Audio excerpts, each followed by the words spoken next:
Start being more disagreeable right now, or you'll never get where you want to go. Hey creators, Aimon here, and this is where I help you master your creative mindset. Let's get into it. Today I'm rocking the Aimon mug, and I've got some green tea with lemon and some peppermint. I have a sip of this, and then we'll dive into it.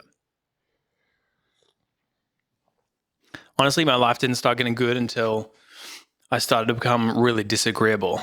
And, you know, to zoom out like 7-10 years ago, I was very agreeable. Maybe not very agreeable, but just not disagreeable. Does that make sense? I definitely had people-pleasing tendencies as I grew up. And yeah, I would just accept things as it was given to me. If an authority said to do something, I would do it. I would be afraid of like where to like park my bike or park my car because of like, oh, what if I get a fine or a ticket, or what if I'm not allowed to park there? And it's funny, like as I go through life, I meet more people who they're not necessarily disagreeable, but they just don't care about things like that. And that enforces me to be more disagreeable, which is fantastic. But I would not be where I am in life today if I wasn't disagreeable. If I just accepted things for the way they were and didn't be like, actually, no, that's not good enough. That's not what I accept. That's not what I want in my life, to the point where I actually say no to other people and request and demand more. And I have evidence for the reason that I demand more. So, you know, as life went on, I started to realize that I've actually got quite a sizable ego. And if you've been with me on the channel before, you know that I've discussed this many times before, and I think it's a blessing and a curse. Especially if you're creative, you probably have a big ego, whether you know it or not, okay? And the reason that has been helpful to me is because that's what's made me become more disagreeable, right? It's to the point where I'm like, actually, no, you know what? I don't accept reality the way it is. I don't accept my physique the way it is. And I'm going to do something about it. I disagree with reality to the point where I'm going to go to the gym 5 days a week until I'm happy with my physique. And that comes with some caveats in that, you know, you're probably never going to be happy, which is a whole other different thing as a creative. But in terms of actually progressing, which you could argue there is happiness and contentment in progression.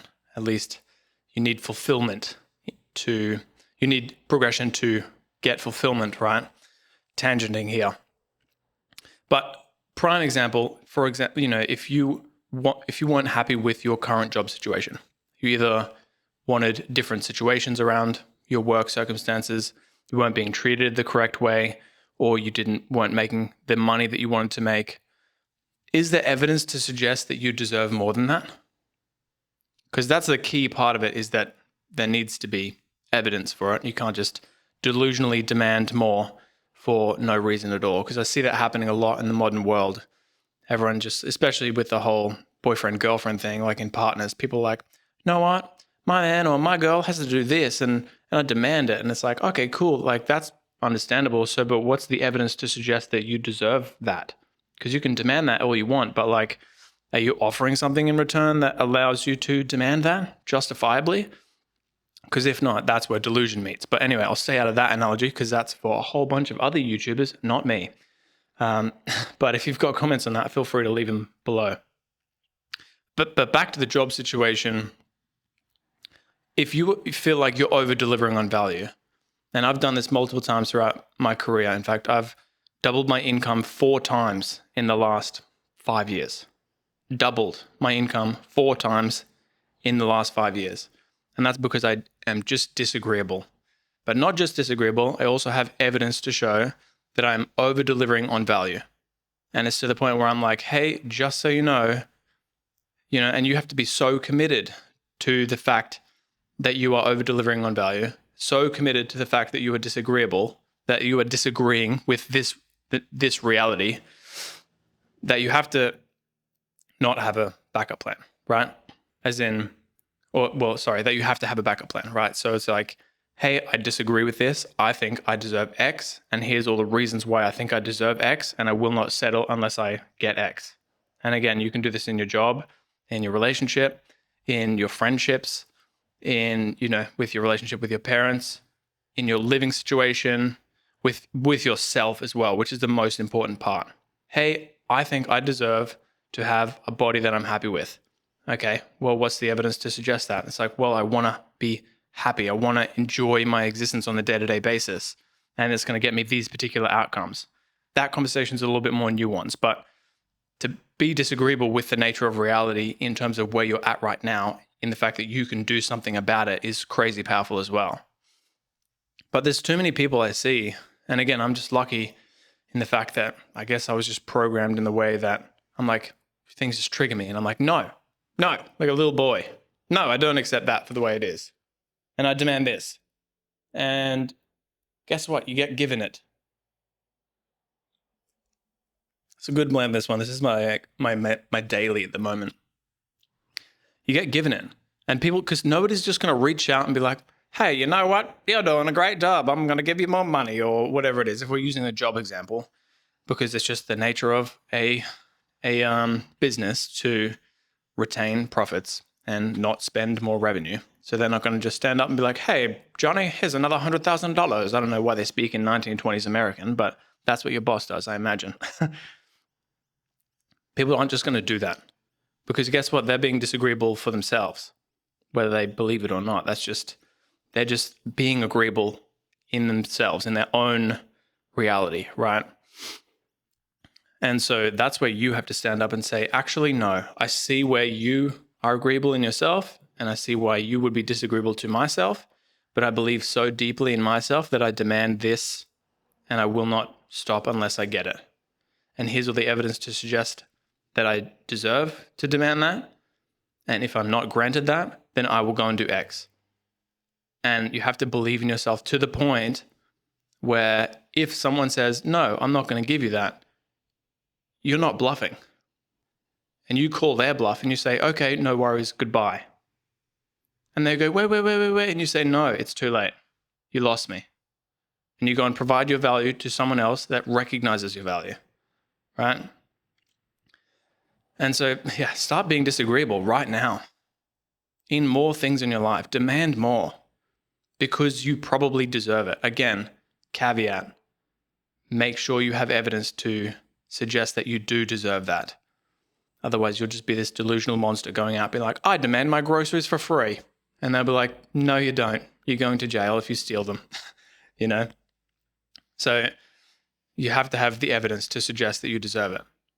But if, again, it might be difficult, especially in the modern world, in terms of like, you've probably been conditioned socially to just be the way that you are. You probably have subconscious programming where you grew up in a way where you communicate in a particular way that doesn't demand what I'm talking about here. But that's why I'm talking about this concept, because it's been so useful for me, and I didn't even realize that I was out there being disagreeable. It's funny, like I've had this discussion with my partner. I'm like, I think I'm very disagreeable, and it's gotten me very far in life. And she's like, I don't think you're disagreeable. And I'm like, I disagree. But yeah, because if you're not being, as I said, if you're not being disagreeable, nobody's going to do it for you. And if your subconscious programming, which most likely it is to be passive and just accept things, like in Planet of the Apes, like the little ape that just like submits, goes meh, meh, and puts his little paw up. I don't know why I just remembered that reference. That movie's from literally 10, 15 years ago. Wow. Help me. But if you're just rolling around submitting to everyone and everything, which is what we're taught to do, then you're never going to get where you want to go. If you're in your own business and somebody has a client you want, and you send them a message, you call them, you say, hey, I would like to work with you. And they're like, oh, I'm sorry, I already work with someone else. And you're like, cool, I'm not going to accept no for an answer. I'm going to continue to try and provide value to you until you see just how much you need me as a client. So look, I would love, for example, I run a media company. I would love to make one video for you for free. I just want to show you what I have. Please give me an opportunity. I absolutely cannot say no for an answer, and I'm going to continue, just rocking up at your open homes if there's a real estate agent, rocking up at your shoots, trying to provide value to you, just trying to actually do a shoot for you for free. I will not take no for an answer. I disagree with the fact that you say, no, I don't want you as my client or as my service provider. I don't want to be your client. You say, no, you will be my client, and I will show you exactly how. And, you know, it's not going to work for you every single time, right? But that's worked for me a lot in terms of like, hey, I have this great idea and this is exactly how it's going to work. And I need you to let me give this a go for you because I'm certain that I can give you results. This is how much it's going to cost. No, we can't, oh, it's not in the budget. We can't possibly. It's like, okay, cool. Look, unfortunately, I have to do this for you because I'm so certain of the value I can provide to you. So please give me this opportunity. This is what I'm going to do right now. And this portion is going to be free just so I can show you what I have to offer you. And then from there, I promise you, you're going to be begging to pay me money. I've literally done this. And I have a lifelong client. I've had this client for like 5 years now. And that's a great way to build a relationship with someone as well. Where they're like, no, I just wouldn't take no for an answer. And then he just showed us how amazing he was. And then all of a sudden he was over-delivering on value. And then we were begging to pay him money. And then he asked for more money and we didn't even question it. Because we were like, blown away by how much value he was providing. Does that make sense? So start being disagreeable right now because you'll just stay in the exact same position you are right now if you don't. Hopefully you got some value out of this and I'll see you in the next episode.